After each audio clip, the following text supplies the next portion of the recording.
terkasih dalam Kristus. Pagi hari ini kita kembali belajar tentang apa yang Tuhan kehendaki untuk kita bisa lakukan dalam hidup ini. Saudara, kalau minggu yang lalu, 2 minggu yang lalu kita baca dalam kitab Samuelnya, bagaimana iblis itu dengan strateginya selalu mengincar kita. Di tengah-tengah situasi-situasi tertentu, iblis begitu gencar untuk memberikan serangan-serangan supaya kalau boleh kita ini jatuh dan keluar dari jalur jalan yang Tuhan tetapkan untuk kita lalui. Pagi hari ini kita akan lihat dalam 1 Tawarikhnya, ya, dalam 1 Tawarikh pasal yang ke-20, kita akan lihat strategi, ya, strategi iblis. Bagaimana strategi iblis untuk mengadakan penyerangan-penyerangan supaya kita ini kalau boleh jadi jatuh. Kita perlu belajar dan bagaimana kita mengatasinya. Bagaimana Tuhan kehendaki untuk kita kerjakan, kita lakukan supaya kita ini tidak terkalahkan oleh muslihat atau strategi iblis. Ya, kita baca, tolong yang baca 1 Tawarikh 20 ayat 1 dan 2 dulu. Pada pergantian tahun, pada waktu raja-raja biasanya maju berperang, maka Yoab membawa keluar bala tentaranya. Lalu ia memusnahkan negeri Bani Amun. Kemudian ia maju dan mengepung kota Raba, sedang Daud sendiri tinggal di Yerusalem. Yoab memukul kalah Raba dan meruntuhkannya. Sesudah itu Daud mengambil mahkota dari kepala raja mereka. Beratnya ternyata setalenta emas, bertahtakan sebuah batu permata yang mahal, dan itu dikenakan pada kepala Daud. Juga diangkutnya banyak sekali jarahan dari kota itu. Amin. Ya, dari 1 Tawarikh pasal yang ke-20 ayat pertama dan kedua, yang ingin saya sitir di sini adalah masa-masa peperangan. Pada waktu raja-raja biasanya berperang. Artinya ada kurun waktu, ada musim, di mana musim itu bukan musim menuai, bukan musim buah anggur atau apa, tapi musimnya raja-raja berperang. Kapan itu, saudaraku ya? Kapan? Di situ dituliskan pada pergantian tahun. Pada pergantian tahun. Jadi di sini kita harus tahu bagian yang pertama, saudaraku ya. Masa penyerangan iblis, masa musuh menyerang kita. Itu dalam keadaan yang kapan? Dalam situasi yang gimana? Yang pertama, pergantian tahun. Apa itu pergantian tahun? Pergantian tahun kalau di terjemahan yang lain spring, ya, musim, kayak musim semi. Itu yang pertama dari masa pergantian tahun ini kita tahu adalah masa peralihan. Kalau Anda ganti tahun, dari ini sebentar lagi ganti tahun ya. Sebentar lagi ganti tahun, tahunnya sudah berlalu, ganti lagi. Setiap tahun itu punya karakter, punya situasi yang berbeda. Itu sebabnya para peramal, saudaraku, kalau lihat, kalau Anda dengar, ya bukan mendengar tapi tidak sengaja mendengar, itu tahun 2020 mereka meramalkan 221, habis 21 diramal 22, ini belum apa-apa sekarang sudah diramal 23, mau kayak apa. Setiap tahun itu punya karakter yang beda. Artinya masa pergantian tahun itu adalah masa peralihan. Apa itu masa peralihan? Masa perubahan suasana. Suasananya 2019 enak nyaman. Masuk 2020 saudara, COVID. Berharap sebelum pergantian tahun COVID-nya selesai. Ternyata 2021 sampai 2022 itu masih bercokol saja. Jadi Anda ingat, satu adalah masa pergantian tahun, yaitu ketika suasana berubah. Biasanya enak, sekarang enggak enak. Saudaraku ya. Biasanya soro, tiba-tiba sekarang keberkatan, itu perubahan. Biasanya apa sekarang? Setiap kita pasti mengalami suasana perubahan itu, saudara. Betul? Apa yang Anda alami, perubahan demi perubahan setiap masa itu ada. Jadi di saat suasana perubahan suasana itulah iblis sudah ngintai hendak menyerang kita. Suasana berubah, suasananya berubah. Itu tentu saja menjadikan suasana jiwa kita juga berubah. Artinya akan terjadi ketidakstabilan jiwa. Tidak stabil jiwanya. Dulunya seneng-seneng, tiba-tiba sekarang susah gitu saudaraku ya. Dari seneng ke susah, itu adalah sebuah perubahan suasana. Sebuah perubahan suasana mengguncang jiwa. Hati-hati saudaraku ya, hati-hati kalau Anda sedang mengalami suasana yang berubah. Dulu toko rame, sekarang kok sepi. Jadi soro. Dulu cari uang gampang, sekarang sulit. Atau dulu sulit, sekarang keberkatan banyak. Itu mungkin terus. Yang jelas ketika jiwa kita labil, ketika jiwa kita tidak stabil, di situ iblis tahu titik lemah kita dan iblis mengadakan penyerangan. Pergantian tahun itu juga berbicara tentang ada sesuatu yang baru. Dulu belum punya cucu, sekarang dapat cucu. Waduh, senengnya sama cucunya bukan main, saudaraku ya. Karena senengnya sama cucunya bukan main, jam-jam ke gereja, jam-jam doa, jam-jam cari Tuhan, itu berubah semuanya. Berubah keadaannya.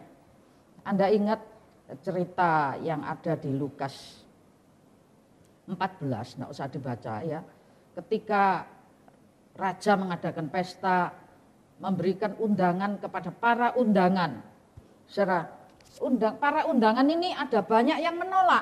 Siapa saja yang menolak? Mereka katakan, aku minta maaf, tidak bisa terima undangan itu. Karena apa? Aku baru saja beli ladang. Aku baru saja beli ladang. Lalu yang lain, aku baru saja beli 5 pasang lembu. Lembu itu mesti tak openi. Lembu itu harus diajari untuk bekerja supaya mendatangkan uang. Ada lagi Pak, aku ini baru kawin, nyonya aku ini seanyar gres, gitu saudaraku ya. Nah, ada sesuatu yang baru. Hati-hati, iblis itu bisa pakai berkat, bisa pakai anugerah, bisa pakai ya apa saja untuk menjadikan kita ini jiwa kita lengah. Kurang berjaga, dan ketika kita kurang berjaga, kita diserang habis-habis. Padahal kalau Anda tahu, dalam Ulangan pasal 3 ayat yang ke-11, tadi dikatakan Rafidim, Raba itu Rafidim dalam masa sebelumnya, Daerah Raba itu daerah Rafidim. Daerah Rafidim itu saudara, di Ulangan, di dalam kitab Yosua, di situ dikatakan Yosua ini sudah mengalahkan Rafidim atau Raba ini sampai habis bener. Rasanya sudah tidak ada satu orang pun yang tinggal di Rafidim ini, di Raba ini. Artinya sudah tidak mungkin muncul musuh dari Rafidim ini, dari Raba ini. Dulu sudah pernah tak abisno, katanya Yosua gitu. Tapi kenyataannya saudaraku, dari Rafidim ini, dari Raba ini muncul musuh-musuh besar. Hati-hati, sekali lagi perubahan suasana. Ada dolanan baru. Anda tahu punya dolanan baru? Punya kesenangan baru. Sebelahku loh, ada karaokean. Karaoke keluarga lagi. Jadi enak, aku kalau latihan nyanyi ke sebelah gitu, jalan ke sebelah. Wah, biasanya enggak ada, mesti jauh. Nah, ini ada yang baru, buat jadi lupa segala. Dan terus duduk di karaoke, lupa jam doa, lupa saat teduh, lupa segala. Saya enggak tahu, barangkali hari-hari ini Anda sedang punya dolanan baru. Hati-hati. Yang rasanya sudah dibasmi, sudah dihabiskan, itu ternyata bisa muncul. Anda tahu kalau ular itu Anda bunuh, gitu ya, itu matanya ular itu merekam, di matanya ular itu merekam siapa yang bunuh.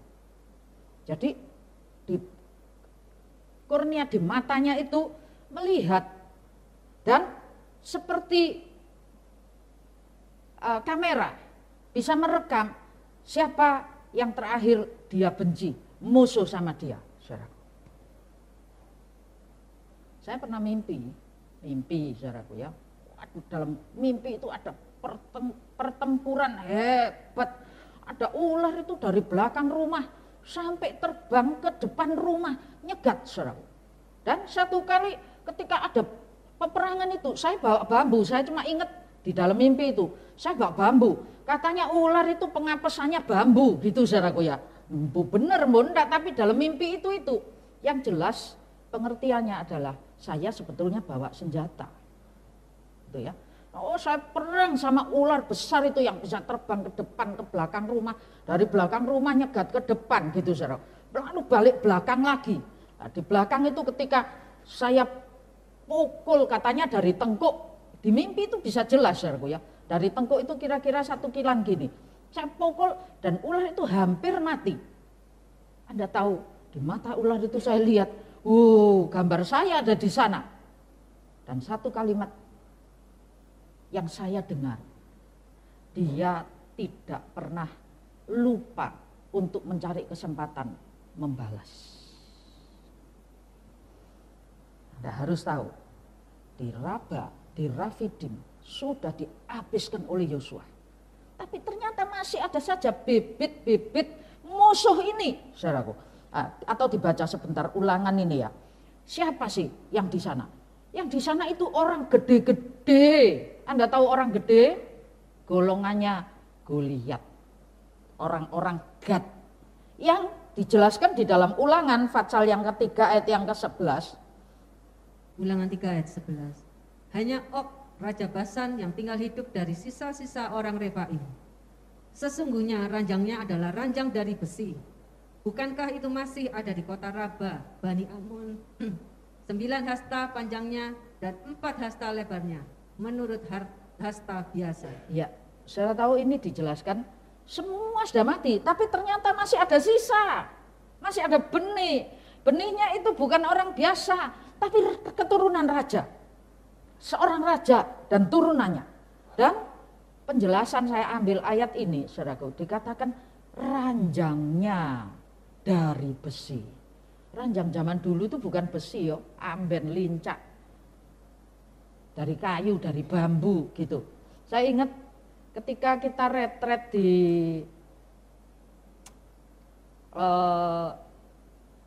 Om Chan itu di mana ya? Mungkin ada yang lama yang masih ingat itu ya. Di perjalanan ke Tretes itu ya, di sebelah kanan itu ada sebuah gereja dan kita sempat retret ke sana. Yang kita undang pembicaranya adalah Om Yusak Kaleb Lukas. Anda tahu Yusak Kaleb Lukas itu Om Yokalok, yang satu telinganya tidak ada gitu ya, hanya satu saja. Orangnya gede, saudara. Pada saat melayani di sana ada waktu jeda, itu istirahat. Dia bilang, aku mau istirahat. Ada tempat tidur, ngeleset aku untuk acara sore. Oh ada Om, sudah disiapin, saya bilang gitu. Terus dia bilang apa? Tempat tidurnya dari apa? Persis saudaraku ya, tempat tidurnya dari apa? Besi Om, memang ranjang besi yang kuno itu saudaraku. Besi Om, kuat enggak saya tidur di sana? Nanti jebol. Anda tahu ya, saya cerita ini ya kenangan sekedar mengingat bagaimana saat-saat itu kita retret dengan sukacita dan luar biasa. Tapi ada satu kalimat yang saya ambil, ranjangnya dari besi. Terus dia teken-teken, dia goyang-goyang gini ranjangnya sebelum dia istirahat di sana. Almarhum sudahan. Tapi gede bener, orangnya gede. Dia bilang jebol nanti kalau saya tidur sana. Ini Anda dijelaskan 9 hasta lebarnya dan berapa?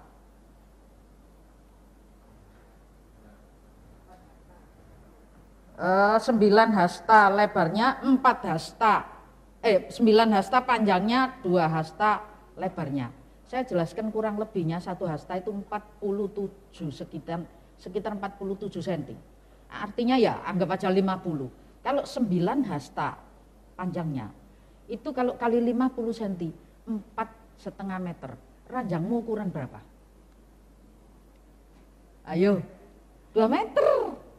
2 meter, yang paling gede king size 2 meter kali 2 meter.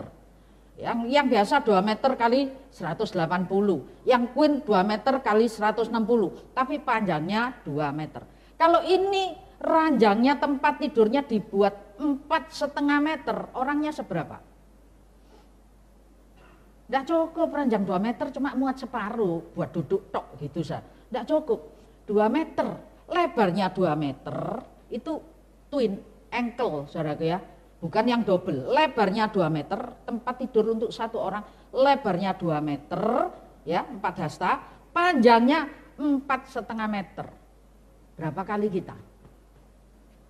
Anda bisa bayangkan, itu Goliat, keturunan Goliat. Yang ada di Rafidim, yang ada di Raba, yang ada di Rifaim ini adalah keturunan Goliat. Pada saat itu, pada saat pergantian tahun itu, musimnya Goliat ini muncul, tampil dan mengadakan penyerangan. Tapi puji Tuhan, ayat yang kita baca, di situ dituliskan bahwa Yoab dengan seluruh pasukannya berhasil mengalahkan mereka. Dan bukan hanya mengalahkan mereka, bahkan mahkotanya. 1 talenta itu berapa kilo Anda tahu? 34 kilo, 34,5. Ya masih seneng dapat mahkota 34,5 kilo emas. Piro ya? Berapa sekarang ini emas 1 kilo? Bayangin dapat 34,5 kilo emas, masih ditambah dengan sebuah permata besar yang luar biasa mahal harganya. Anda mau dipakai 34,5 kilo di sini? Ngangkat ngene ra mampu saudaraku. Benar.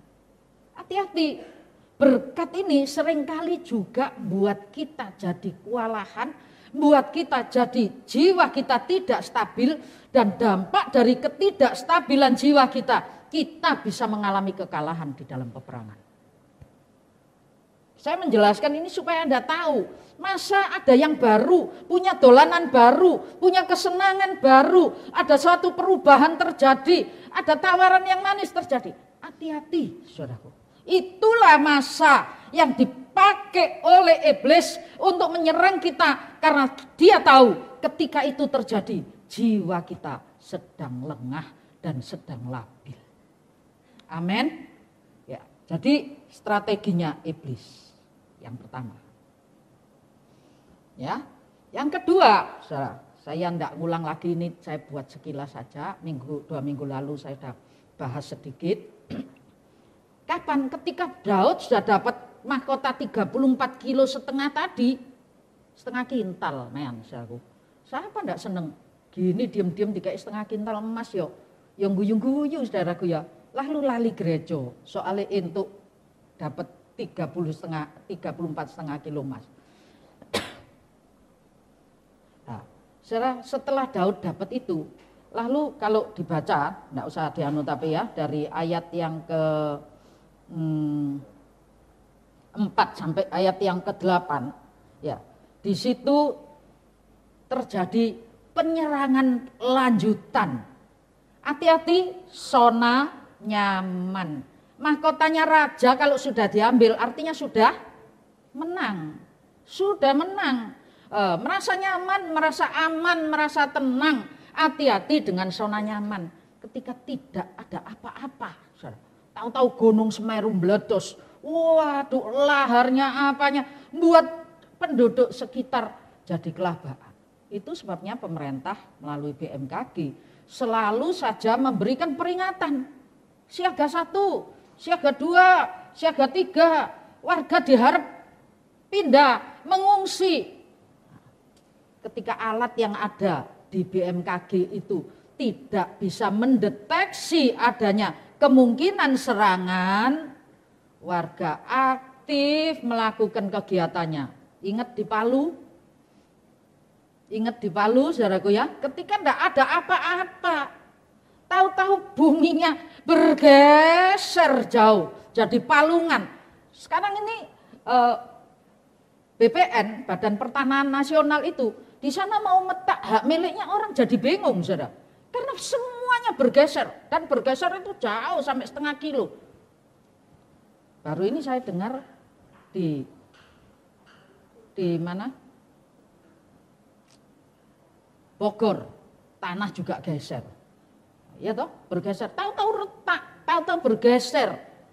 Enggak ada, peralatan dari BMKG tidak mendeteksi itu, yang dideteksi ditaruh di perutnya gunung apa, tapi yang di dataran tidak diperhatikan, tidak diperhitungkan.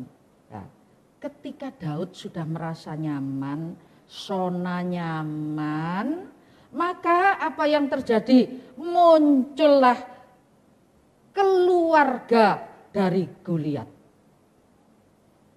Jadi artinya golongan orang-orang besar, raksasa-raksasa ini muncul, tampil. Ada berapa? Ada 4 kalau tidak salah. Ada Sipai atau Saf ya, ada juga Lahmi, ada Elhanan, ada juga yang jarinya 666. 2 minggu lalu saya sudah bahas. Tapi saya ingin mengatakan mereka dalam satu keluarga. Mereka dalam satu keluarga, keturunan raksasa, orang Rafidim, mereka begitu kompaknya. Kompak untuk apa? Untuk melawan orang-orang pilihan Tuhan. Hati-hati saudaraku ya, hati-hati, masa nyaman.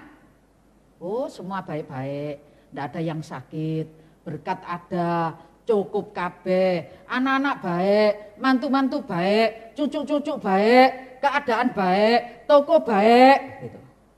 Jangan lengah, amin.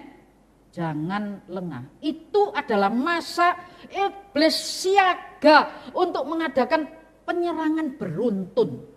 Kalau sekali tidak kena, 2 kali tidak kena, 3 kali tidak kena, 4 kali. Hati-hati saudaraku. Di sini diingatkan kepada kita itu. Ini peperangan terjadi di mana? Di ayat yang keempat itu, timbullah pertempuran melawan orang Filistin di Geser. Geser itu sebuah daerah, kalau Anda cari di petanya dan keterangannya, yang arti katanya Geser, G-E-Z-E-R, bukan geser disurung gini, bukan saudara ya. G-E-S-E-R itu nama bahasa Ibrani, yang artinya ruangan yang dipagari. Ruangan yang dipagari. Aman toh, Anda ada di dalam ruangan yang dipageri. Aman? Ya. Yang kedua, Geser ini adalah sebuah kota kuno di Kanaan yang terletak di daerah subur dan kaya akan air. Kalau di sini ngomong kaya akan air rasanya tidak ada artinya. Di mana-mana sungai, Bu. Coba ke Mesir sana. Di mana-mana dataran kering, padang belantara. Kalau ini ada yang namanya Geser, kaya akan air, maka di sanalah sumber berkat, daerah subur, saudaraku ya. Dan di Geser ini juga ada jalan raya yang dari Mesir menuju ke daerah utara. Konsepnya Jokowi, kenapa kok bangun jalan sebanyak-banyaknya, sampai katanya tol laut juga dibangun. Laut-laut dibuat supaya apa? Dengan adanya akses, dengan adanya jalan raya ini, maka perkembangan ekonomi, kemakmuran itu jadi bagus. Artinya daerah Geser ini daerah dipageri, daerah punya fasilitas, banyak mata airnya. Artinya potensi lokalnya bagus. Bukan cuma potensi lokal bagus, dilengkapi dengan fasilitas yang bagus, ada akses jalan raya. Dan kota yang diperkuat, bukan cuma pagar, dengan benteng-benteng. Itu sebabnya pada saat Israel kuno masuk ke daerah Kanaan, kota Geser ini tidak bisa dikalahkan. Tidak dikalahkan. Kapan kota Geser ini jadi milik Israel? Kota Geser ini jadi milik Israel ketika Salomo dengan strateginya mengambil anak Fir'aun menjadi istri, tidak tahu keberapa. Maka Fir'aun memberikan kepada Salomo hadiah. Jadi kota Geser ini adalah hadiah dari Fir'aun kepada Salomo ketika dia jadi mantu. Gitu saudaraku ya. Ingat, kota yang terbagus di Mesir, tak kasih no mantuku ini rek. Mantuku orang kaya, orang berhasil. Lalu penghargaannya Fir'aun kepada Salomo begitu besar. Itu sebabnya kota Geser diberikan. Nah, tapi yang saya ingin tekankan hari ini, hati-hati, zona nyaman, dipageri, makmur, dibentengi, punya modal, punya kerjaan, ada fasilitas bagus, semuanya baik-baik saja. Di situ muncullah Elhanan, muncullah Sipai, muncullah Lahmi, muncullah yang jarinya 666, itu muncul menyerang. Dan hampir saja Daud terkalahkan. Mengatasinya sudah dibahas minggu lalu. Kekompakan tim, ya, itu harus terjaga. Kita ini harus mengamati kompaknya tim. Kalau tim itu sudah timpang, saudaraku ya, sudah ada yang tidak bisa kompak, tidak bisa seirama, seiring, sejalan, berhenti osik, dibenakno dulu timnya ini. Demikian juga bukan hanya tim, keluarga. Ini keluarga Goliat, keluarga orang-orang raksasa, kompak. Tidak ada ini kalah maju ini kalah maju yang ini kalah maju ini lagi. Mereka dendam. Goliat, saudaraku, kamu kalahkan. Sekarang aku maju. Satunya lagi, aku maju lagi.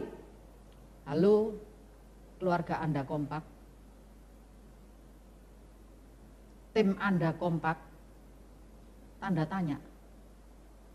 Saya punya teman waktu kuliah dulu, belakangan ini ketemu saya. Terus gini, kamu enak sih, aku istriku itu loh tidak mau tunduk sama aku, melok ngatur aja, begini.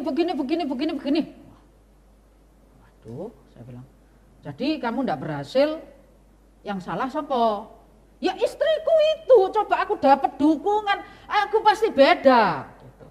Seorang sarjana teknik sipil yang kerjanya ya di luar bidang dan jauh sekali gitu saya bilang, saya sampai ngomong, oh, wong insinyur sipil kok kerja ngono to yo, saya bilang gitu. Nggak berani, oh itu banyak urusannya dan gini. Nah, sebaliknya ketemu istrinya, Bojoku tuh loh, dominannya setengah mati, diomongin enggak kena. Dan kapan lagi ketemu lagi? Sebetulnya bukan cuma istriku. Tapi tajiknya istriku itu melok campur terus. Gitu saudaraku.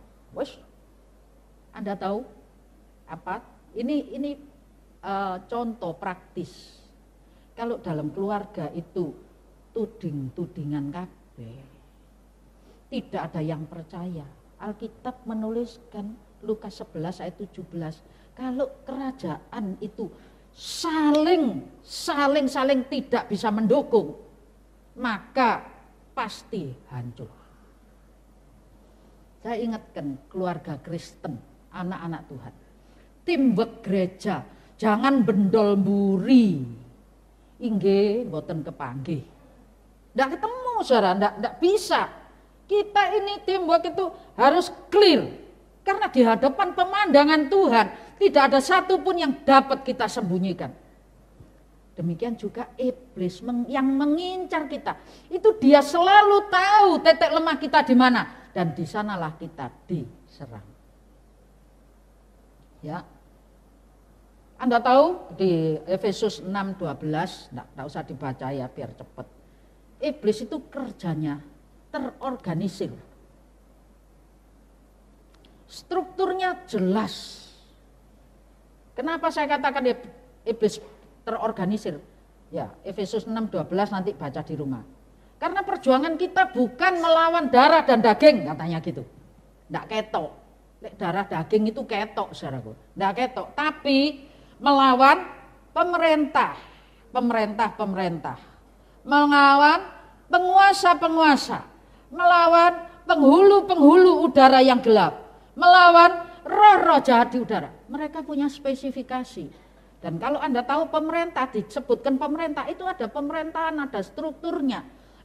Dikatakan juga penguasa.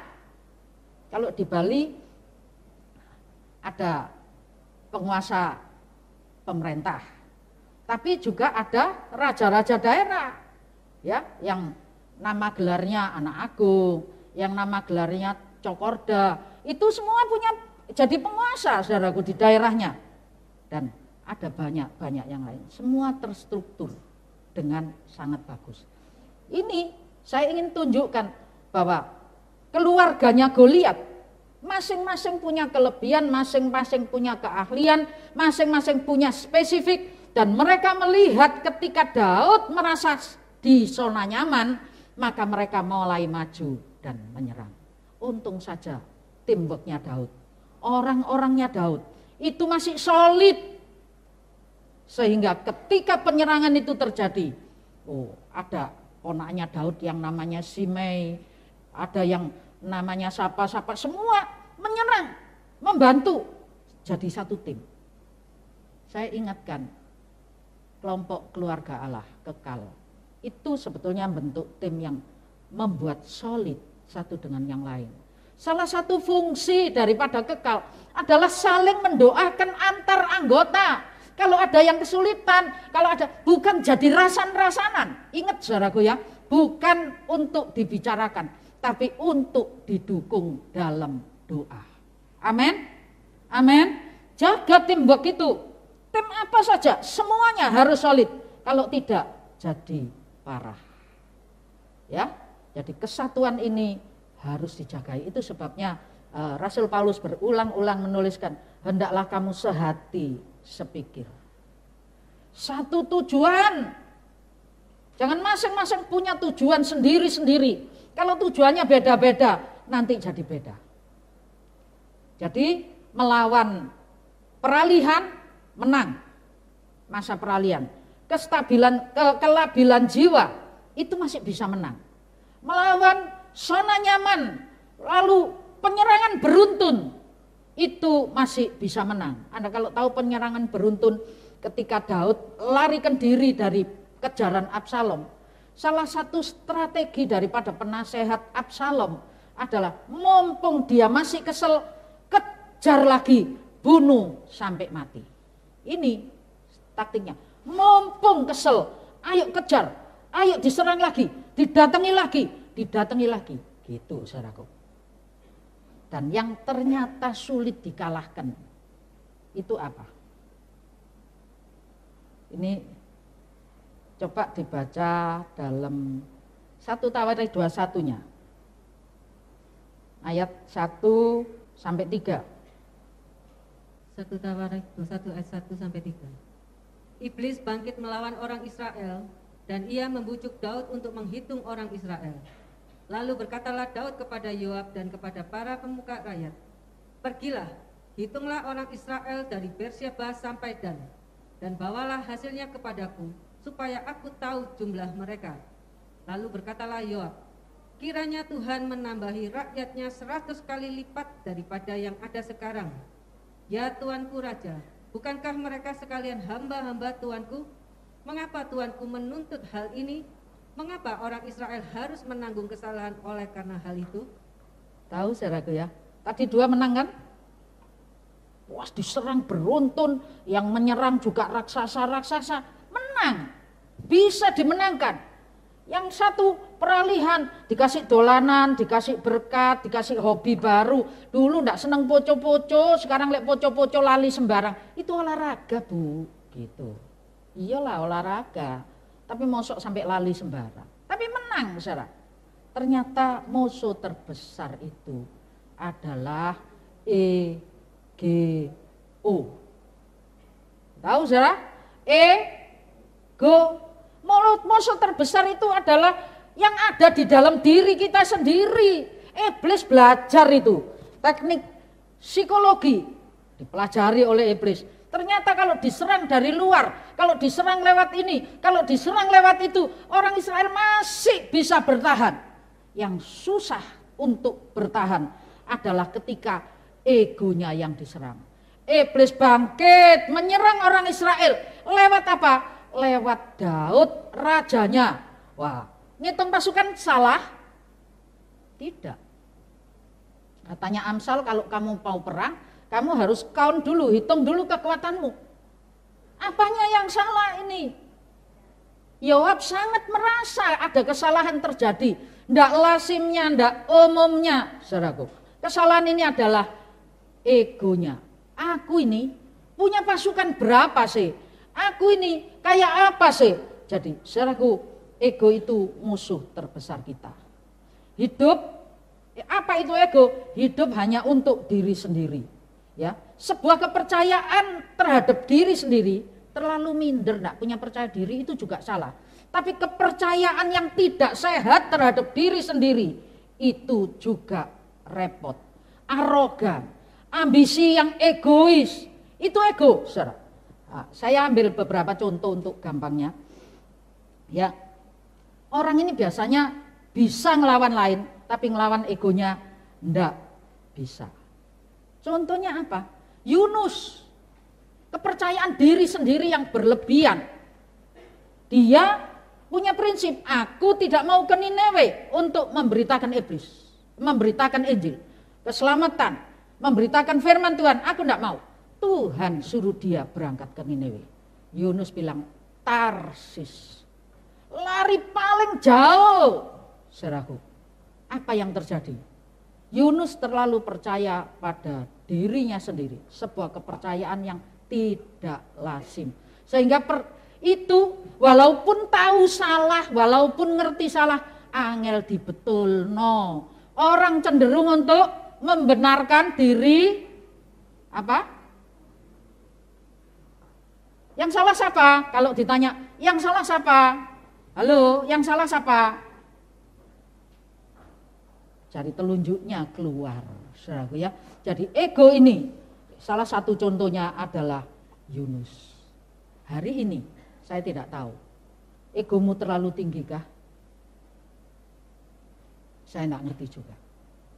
Saul ketika tersinggung egonya, Daud menang 10.000, kamu menang 1.000. Wow, ini membuat iblis punya kesempatan menyusup dalam kehidupan Saul dan merasuk kehidupan Saul sehingga Saul melakukan sesuatu yang tidak senonoh. Kita belajar ini minggu depan ya tentang ego itu lebih lagi. Tapi secara garis besar Yunus, Saul. Wah, luar biasa, saudara. Apa kegagalan Saul? Kunci kegagalan Saul apa? Egonya terlalu tinggi. Hari ini Tuhan mau kepada kita sekalian ini bukan cari sesuatu yang lain, tapi Tuhan cari hati hamba. Anda punya hati yang ego, arogan, sombong, tidak mau kalah, atau Anda membawa diri, ini aku Tuhan, aku adalah seorang hamba, lakukan kepadaku seturut kehendakmu. Amin. Yuk kita bangkit berdiri.